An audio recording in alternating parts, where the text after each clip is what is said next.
Jay-Z is defeating Father Time, apparently. So as hip-hop crosses into its fifth decade, Jay-Z's commanding stage presence at 56 at the Roots Picnic serves as the ultimate case study for how a veteran MC can navigate aging in a historically youth-driven culture. So there's a quick little video we'll watch here, I think, of him at the Roots Picnic, and then we'll jump into the thing. Y'all don't want me to think these thoughts that I think. That nut-ass nigga still stuttering. That chatty patty down on his luck again.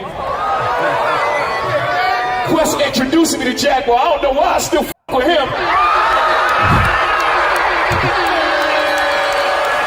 That lady back on the stuff, she sound like she in love with him. Her kid can't even take their kids. Enough of them. A rapper can't be my eye. I got MAGA Republicans. Them shots came from the very top of the government. Good luck with them. I'm governed by God. You try to break the government. I brain for 40 days. My neck get flooded again. Wrist get flooded again. My net worth went up again. My next update, the jig is up. Nigga, I'm up 10. Wrong chart, champ. You gotta look up again. Niggas look up the Hove. I never looked up to them. So, yeah. So inspiring. Some capitalist bars for you. I love it. I still love it. So how does Jay-Z's ability to headline a major festival in 2026, with such high energy, reshape our expectations of longevity? Or does it? I don't think it, well, for me, it doesn't.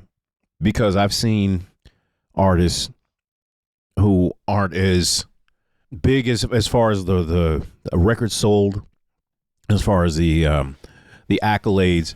I've still been, I've seen Public Enemy still tear down a stage. Mm-hmm. Sure. I've seen Big Daddy Kane still tear down a stage. Mm-hmm. So someone like Jay-Z, who maybe you don't expect it just because he's been quiet for so long, just because he's been rich for so long, you're not expecting him to have the hunger to want to get on stage and still try to impress people, because he could just really sleepwalk his way through something like this and people would still say it was dope.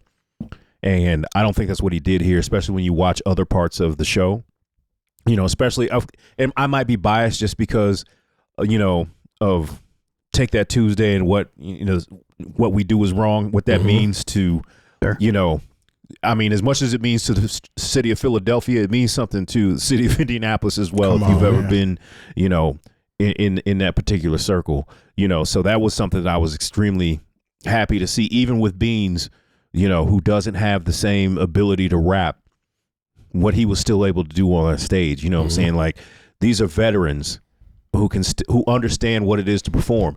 And honestly, this should make the younger generation who is out there with the backing tracks and putting on the hits version of whatever. Like, what was that, Rolling Loud? Did you guys see all that? Some of it. Yeah. And I was like, you should be embarrassed to be that kind of, to be young and be a performer and be so bad. You shouldn't be outperformed by a billionaire who's, knocking on 60 years old.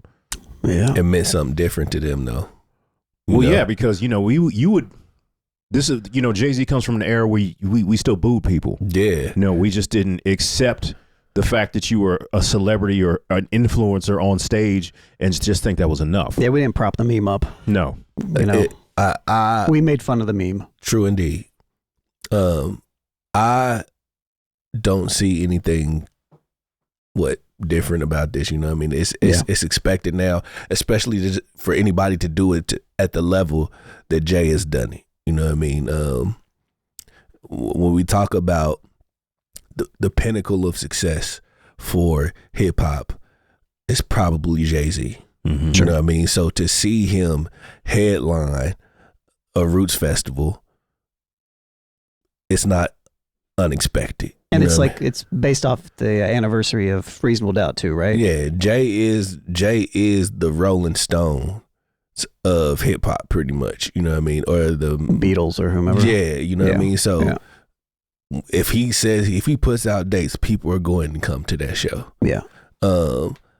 Now, as far as the Roots Picnic is for a certain age demographic, I don't think Well, no, I take that back, because if Jay was to do a Rolling Loud, it would transform that audience for that weekend or that day. That's an interesting thought. You know what I mean? So, yeah, I don't think it's as much youth based as it is just style based. Yeah. You know?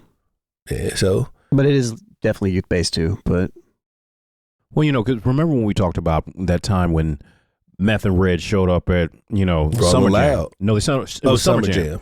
And the last, like, it was a couple years ago. Yeah, and the thing is, they popped out and, like, the crowd didn't seem like they were into it. Mm-hmm. And I was like, is that partially a youth-based thing? I think that was part of it. But also, kids aren't used to seeing a good show. Mm-hmm. You know, they're used to seeing people up there with a bunch of mics who weren't on the original record, who are up there and they don't know the song. Yeah, it's a different type of entertainment. It's a different type of energy. And, like, it's what you're used to. Like, if I'm going to pay money, I came to see a show, you know, and I didn't come to see you up there just kind of half-assing it. Like I said, that's where we should bring booing back.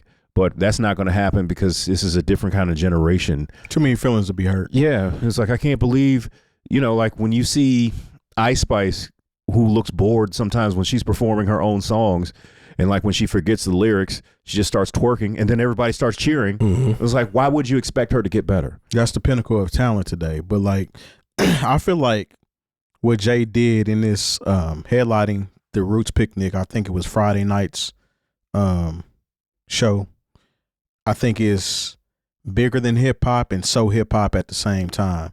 And what I mean by bigger than hip hop is Jay's transcended just being hip hop. Obviously, I mean, he's a successful businessman. He's married to Beyonce. Beyonce is very successful as well. He's done a lot of things through, you know what I'm saying, for philanthropy and all of that stuff. And he's showing that at his age, he can still represent hip hop in its entirety, from emceeing, stage presence, and still being at the top of his game, in my personal opinion, because what he did there, I know a lot of people are giving him flack or saying that his bars aren't as polished or aren't as on point as they were at one point in time. This man is 56 years old and is still wrapping circles around 99% of people out here from just those few bars and stanzas that he did up there. And I've seen people break them down. It's just a good moment for hip hop, I think. And it goes into not expecting your the artists that you follow and listen to, not expecting them to be done just because they're at a certain age. And this is big for hip hop because it lets you know that they can do the same thing that rock artists and, you know what I'm saying, jazz artists, everybody else, they tour until they can't anymore. You know what I'm saying? This isn't about being rich or I need the money. This is a love for the game. So like, what he did definitely shows longevity in hip hop and what it means to be successful and still be able to pop out and do what he did. Did you watch the whole show? I did, and I didn't get a chance to watch the whole thing. You guys watch the whole show? No. I skimmed through it just because it's like, I only like watching concerts on the internet, but so much. Yeah, same. I'm not. Yeah, I watch it if it was live. I'm more apt to watch it. You know what I'm saying? But by the time I caught wind of it, of course, it was a work night for me, so I wasn't able to watch it until later. So I kind of just skimmed it. I watched the whole show. I enjoy that he started with Hovey Baby, which is probably my favorite Jay song. Electric. But he went from that right into that freestyle. So it was at the very top of the show. I know this is what y'all want to hear, and this is what y'all waiting for. Let me give y'all. And then he went from that into You Don't Know. You know what I mean? So yeah, I've seen that much. Yeah, I saw that part. Yeah, so it was like he came in with high energy. His stage presence, man. I mean, really, when you think of an MC, I know we had this conversation about people and stage presence and shows being boring. If you are a true MC, a master of ceremonies, you don't have to do a whole lot to command attention. As long as you rapping, you're energetic, your band or your DJ or whoever is with you is on point, and you're able to command the crowd, you're doing exactly what you're supposed to be doing. And you can tell by the energy. Like, you can tell if somebody's just up there doing it just to be doing it. And you can also tell somebody that's doing it because they have a love for doing it. and want to command attention by MCing and being a master of ceremonies. Shout out to Guru, because Guru is who was DJing for him. Okay. But he tried it though. He tried to have one of the Michael Jackson moments where he just stood out there and everybody just, clamoring. Yeah. Now from the video that I saw, it did not give Mike aura. Like the crowd wasn't giving that to him. But only Mike again, could nobody's gonna get Mike attention. Yeah, but it was still a dope show though. Nonetheless, man, I enjoyed it.